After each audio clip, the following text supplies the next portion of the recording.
dan selamanya. Ini digunakan untuk apa? Sedangkan keperluan asas hidup pun masih belum ada.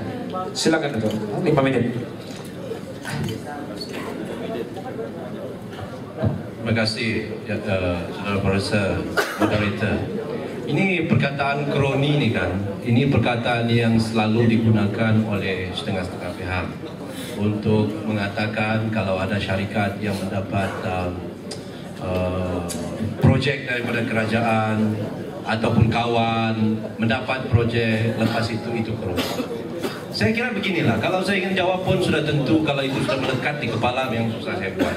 Tetapi saya ingin tanya pula ya, di Selangor sekarang ini, di Pulau Pinang, adakah orang UMNO yang dapat projek di negeri-negeri tersebut? Matai Mimon, enu reality ini. Yang dapat hanyalah syarikat-syarikat yang ada kaitan dengan Pakatan Rakyat. Itu reality. Tapi kita tidak pernah lihat orang-orang UMNO bilang kroni. Kenapa? Rezeki dia pandai, syarikat itu boleh, Bumi Putra. Itu sebabnya saya katakan tuan-tuan, untuk menyedapkan hati dan hujah pembangkang, inilah yang selalu dikatakan. Waktu dia berada di dalam keadaan macam Anwar Ibrahim Datuk Seri Anwar Ibrahim dahulu, dia juga mempunyai kawan-kawan, ya. Tapi pada waktu itu kita anggaplah mereka yang, saya teringat satu ungkapan dalam buku Saudara Musli Oli. Ada bukunya di sini, saya bawa juga lah. Mau ingatkan kembali zaman kegemilangan Saudara Musli dalam UMNO. Dia bilang dalam bukunya apa? Dia bilang orang UMNO, parti UMNO ni dia tidak begitu pintar mengurus kejayaan. Dia bilang, kenapa perlu parti UMNO? Okey, terima kasih. Terima kasih. Lain kali lah. Okey. Dia kata di dalam situ ialah orang UMNO ni kan, dia bilang parti UMNO ni berkuasa tapi tidak tahu mengurus kejayaan. Kalau orang hentam sedikit, balik-balik orang bilang politik wang lah, kroni lah. Apa salahnya anggap itu adalah merit kepada Bumi Putra? Kenapa kita tidak cakap merit? Jadi kenapa timbul soal kroni ini? Kalau saya cakap pasal kroni tuan-tuan buat geleng kepala di Kelantan, di Kedah, di Pulau Pinang. Semua dokumentasi ada. Saya duduk dalam jawatan kuasa akaun kira-kira wang negara. Semua laporan audit itu ada di depan saya, negeri-negeri pun.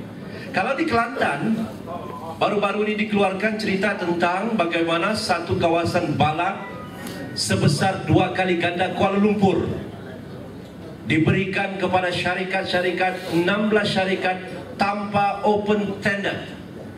Hanya ditentukan oleh seorang CEO yang juga adalah orang kuat politik Kelantan, PAS. Jadi kita janganlah cakap, saya cakap tahniah lah, kerana dia Bumi Putra, dia dapat, mungkin ada sebab-sebabnya, walaupun mereka kawan. Jadi saya kira sudah tiba masanya tuan-tuan. Isu kroni ini, sebenarnya kita ni semua kroni. Cuma kadang-kadang jangan kita terlalu macam tadi saya kata Pernas, syarikat-syarikat besar ini semuanya public listed company. Kalau hari ini Saudara Musli kaya raya, mudah-mudahan jadi Menteri Keuangan nanti, boleh beli Pernas, malah boleh ambil syarikat Pernas itu dan jadi milikan kerajaan negeri Sabah. Apa ada masalah? Belilah saham itu. Sebab semuanya terbuka, bukannya kroni. Okey, yang kedua tentang keperluan asas. Ya, saya tidak mau bercakap dengan tuan-tuan mengatakan semua keperluan asas itu selesai. Saya berbohong kepada tuan-tuan. Tapi realitinya memang ada. Tetapi pada masa yang sama saya kira, walaupunlah UMNO, Barisan Nasional ini dihina, dikutuk, difitnah, dituduh macam-macam, seolah-olah tidak ada sezarah butir budi pun kepada bumi Sabah dan negara kita ini. Kita terima dengan hati yang terbuka. Tetapi iltizam kita sama ada ini kalilah, lain kalikah, Sabah puas Sabah, kita akan sentiasa memastikan perancangan kita teratur, langkah kita sederap, dan kita tidak mengubah secara drastik supaya ekonomi kita mampan di masa yang akan datang. Tuan-tuan, untuk menjawab saudara Togi, tanya kepada ibu bapa Togi, tanya kepada nenek moyang kita, apakah kita berada dalam keadaan yang lebih baik sekarang dibandingkan dengan dahulu? Itu saja jawabannya. Dan ingat, kalau dulu susah, kita masih lagi susah. Sebab apa? Ada sebabnya. Dan kalau ada di antara kita yang masih susah, yang mau menjadi orang yang berjaya, kerajaan sentiasa berada di depan dan di kiri dan di belakang. Terima kasih. Baik, terima kasih Dato'. Saya minta